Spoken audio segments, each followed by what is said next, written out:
Happy new year. Really, सच में happy. आज हमारे इस सो कॉल्ड न्यू ईयर वाले वीडियो के कारण कई लोग हमारा मजाक उड़ाएंगे, हमें देहाती बोलेंगे, हमें पुरानी सोच वाले बोलेंगे, प्रिमिटिव या ऑर्थोडॉक्स का ठप्पा भी लगा देंगे। लेकिन हमें लगता है रियलिटी सभी के सामने रखनी चाहिए। फिर उस रियलिटी को एक्सेप्ट करना या नहीं करना वो सभी का व्यक्तिगत निर्णय होगा। क्या 31 दिसंबर की रात अथवा 1 जैन सच में हैप्पी वाला न्यू ईयर होता है? जी हाँ, आज हम इस so called happy new year का एनालिसिस करेंगे सिर्फ 7 पॉइंट्स में। बने रहिए इस वीडियो के अंत। पॉइंट नंबर 1, आज तक हम सभी ने 31 दिसंबर की नाइट अथवा 1 जनवरी को कई लोगों को हैप्पी न्यू ईयर विश किया होगा, लेकिन आज के बाद कई लोगों का नज़रिया शायद बदल जाएगा। सबसे पहली बात यह है कि जैन धर्म के अनुसार नूतन वर्ष, नव वर्ष अथवा इंग्लिश में कहे तो न्यू ईयर दिवाली के अगले दिन शुरू हो जाता है।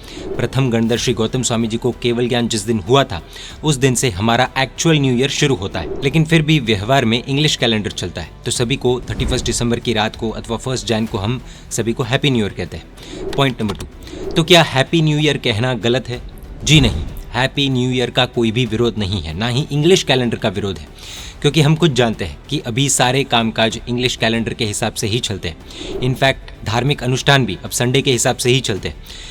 लेकिन आज हमें खुद स्वयं के दोगलेपन को आईने में देखना है। पॉइंट नंबर 3, आखिर 31 दिसंबर की रात को होता क्या है? ऐसे तो सभी को पता ही है, लेकिन फिर भी संक्षेप में जानना हो तो बता दे कि 31 दिसंबर की रात को भयानक क्वांटिटी में लोगों द्वारा, खासकर युवाओं द्वारा शराब पी जाएगी। हजारों लाखों नहीं बल्कि करोड़ों लोग शराब के नशे में धुत होंगे। नशेड़ियों को तो वैसे भी नशा करने का सिर्फ बहाना चाहिए। इतना ही नहीं, करोड़ों लोग मांसाहार का भक्षण करेंगे। मासूम जानवरों का मांसाहार करने के लिए ऐसे तो रोज कत्लेआम होते ही है, लेकिन न्यू ईयर पार्टी के नाम पर करोड़ों लोग मासूम जीवों की लाश बिछाकर विशेष रूप से पार्टी करेंगे। जी हाँ, न्यू ईयर पर देश विदेश में करोड़ों लोगों द्वारा मांसाहार का भक्षण किया जाएगा। न्यू ईयर मनाने के नाम पर, एंजॉयमेंट के नाम पर, सेलिब्रेशंस के नाम पर मासूम जानवरों की जान ले ली जाएगी। सिर्फ सोचिए, ऐसे कितने जीव होंगे जो 31 दिसंबर तो देख पाएंगे लेकिन 1 जनवरी नहीं देख पाएंगे।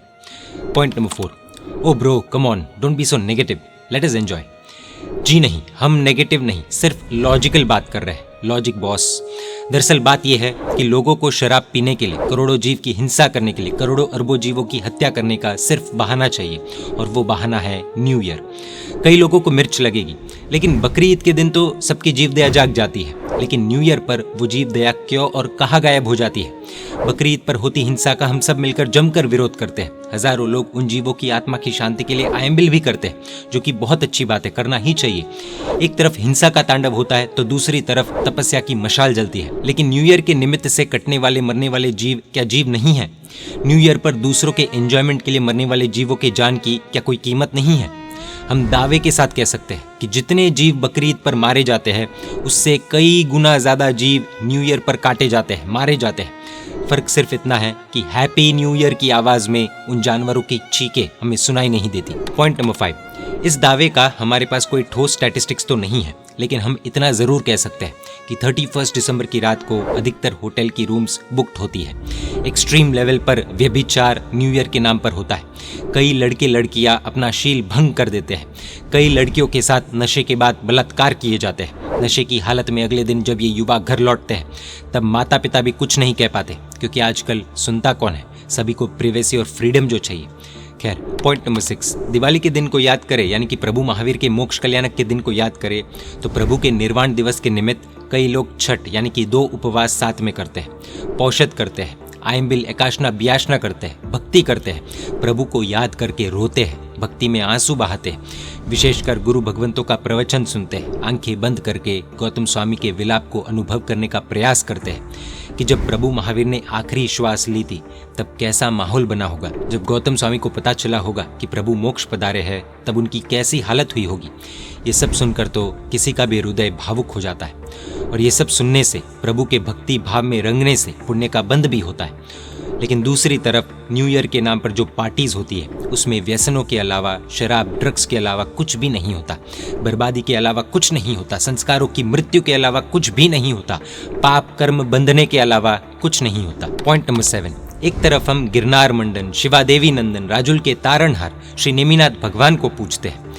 नेमिनाथ भगवान को तो विशेष जीवदया प्रेमी भी कहा जाता है, किसी भी जैन से पूछेंगे कि जैन धर्म के कोई भी तीर्थंकर की कोई कहानी बताओ, तो कुछ आए या न आए, लेकिन नेमिनाथ भगवान के जीवन का एक प्रसंग तो बच्चे से लेकर बुजुर्ग सभी के जुबान पर आएगा कि नेमिनाथ भगवान को जब पता चला कि उनके शादी के निमित्त सैकड़ों पशुओं की हत्या की जाएगी, तब उन्होंने अपना रथ मोड़ लिया था, शादी से इनकार किया, गिरनार गए, वहां पर दीक्षा ली और मोक्ष में पधारे।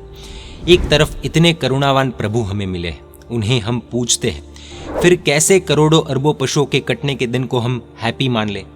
एक तरफ चींटी को भी नहीं मारना, दूसरी तरफ अरबों पशुओं के कटने के दिन को हैप्पी कहना। एक तरफ बकरी ईद के दिन मर रहे जीवों के लिए उसे शोक के दिन जैसा मनाकर उन जीवों के लिए प्रार्थना करना, और दूसरी तरफ अरबों पशु कटने वाले हो उस दिन का आनंद मनाना, पार्टी करना। क्या ये सही है? सोचने जैसी बात है। ये तो हमारा एक तरफा व्यवहार हुआ ना। ऐसे तो कहने के लिए बहुत कुछ है, लेकिन समय की मर्यादा है। लाखों करोड़ों अरबों जीवों की हाय लेकर यदि व्यक्ति नए वर्ष में प्रवेश करेगा, तो कैसे उस व्यक्ति के लिए वो नया वर्ष सफलता का कारण बनेगा? सोचिए, इस दिन को आनंद का दिवस मनाना या शोक का, पता नहीं, लेकिन आज भी दुनिया ये समझ नहीं पा रही है कि बढ़ती हुई अशांति का कारण क्या है।